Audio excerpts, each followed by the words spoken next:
Okay, a quick update on my project progress with the biomimicking hand that I want to make. My phone's precariously balanced on my soldering iron, which is that thing here, and you'll get a bit of a hand cam. And let's see how the audio is, because I have never tried recording with my phone. Anyway, first thing I did was research how to make the joints, right? I haven't quite a working finger joint yet, but I've got a prototype. So first thing I did was trying to just make a clamp and connect two things together, like so. You can see that the margins weren't quite correct, and there was a hole in the middle here, which is also not correctly sized. And I'll show you what that hole is supposed to be in a second.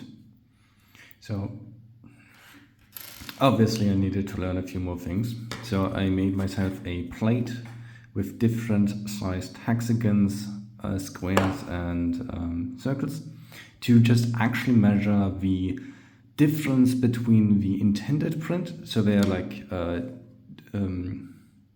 2 millimeters, 4 millimeters, 6 millimeters, all the way up to 20 millimeters radius.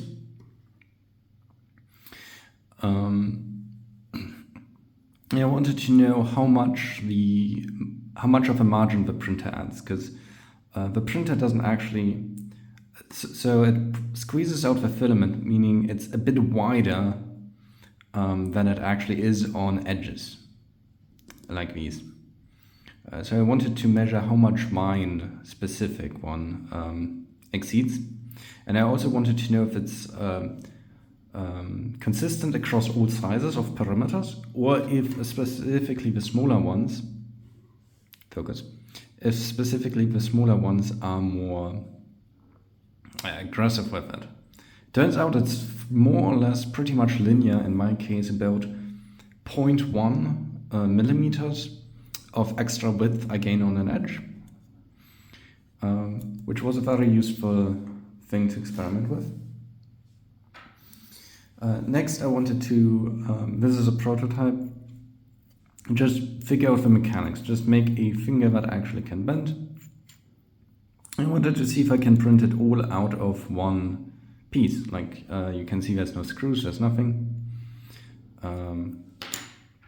So the way that is printed, I made two of them in two different orientations to see how the print orientation influences the thing.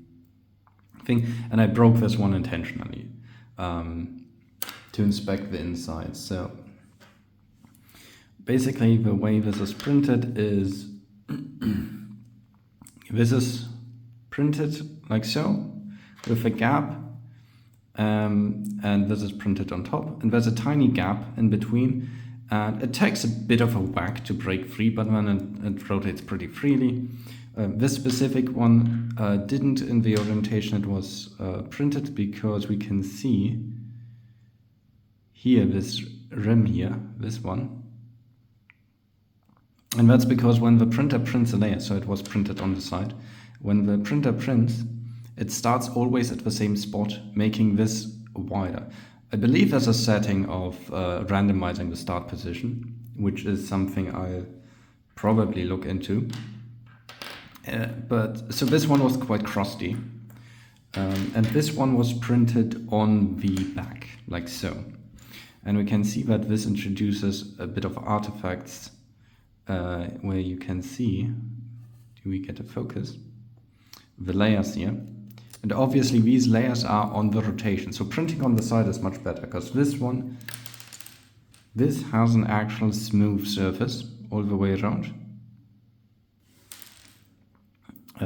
While this is a bit crusty. It moves pretty freely, like it gets stuck exactly there, but if I wiggle it, you can see it moves pretty freely.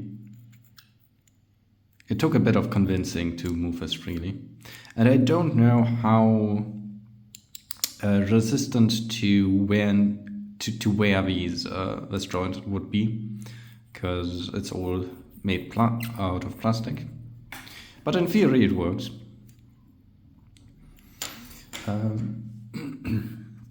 This is the next one I made, which is more or less where I'm currently at.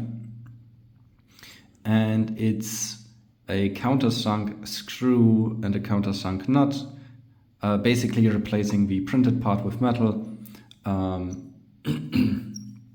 And this moves really smooth, and it was also printed on its side, but in two separate pieces.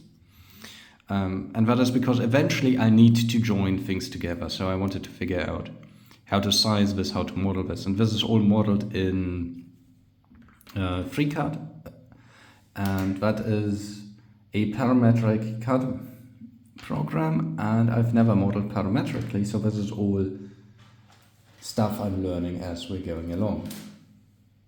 So let's talk about that hole we saw earlier. And that clamp is, please focus, this piece in two parts. I have a bigger version of it here. Let's look at that, it's easier to see. So we have a hole that goes through. The hole on one side is smaller than the hole on the other side. So the goal of this is that we can capture a bigger tube here, which is quite a tight fit, and still have basically provide end caps to a tube of some sort. And if we put a filament in here, in this case a steel cable, then we can slide this cable through here. This is basically a Bowden cable. And I can fix this tube to a print and transfer a force from far away. So we wouldn't need to put a servo in here to move the finger. I could instead attach this tube somehow, connect the cable to the finger, and then just pull on the cable, and it would move the joint for me. This is the same way your bicycle brakes work, probably. And they use Bowden cables as well. So I'm currently experimenting with that, how to set this up. My Teflon tube here is a bit stiff. I think I may need to move to a different material.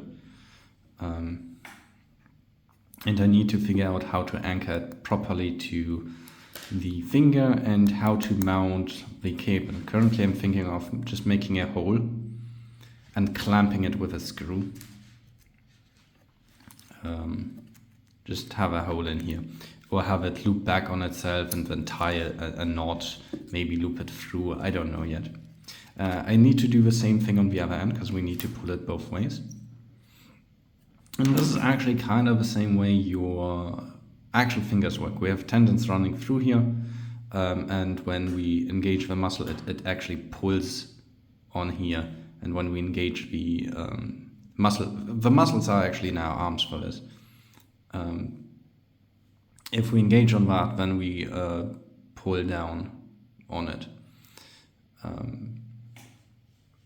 So this is going to be quite similar, and I can wire the cables through the plastic itself, so it would only basically peek out here to give a leverage, maybe even internal. I was thinking about maybe just internal pulleys, but it sounds like a real pain and complicated to set up, and using this method would make it easier, even if I guide it internally. I also may want a smaller diameter, because this is actually kind of big. It's 4 millimeters on the outside and 2 millimeters on the inside, and the cable itself is 1.5 millimeters. But I'm making good progress. I'm figuring out all the margins, which is good.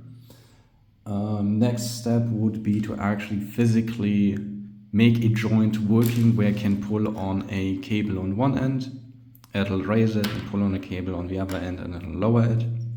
Afterwards, connecting that to an actual motor and figuring out how to control all of that, because it's been forever since I've actually done microelectronics or electronics with microcontrollers. So I forgot all about it. I need to relearn all of it. Anyway, that's the status. I'll be probably sending you more hand cams and status updates. If you got ideas or suggestions on how to design this, feel free to leave a comment. I'm aware that there are other projects that have done similar things, but I want to do this from scratch, from ground up, just learn everything about it. I find the engineering part very interesting.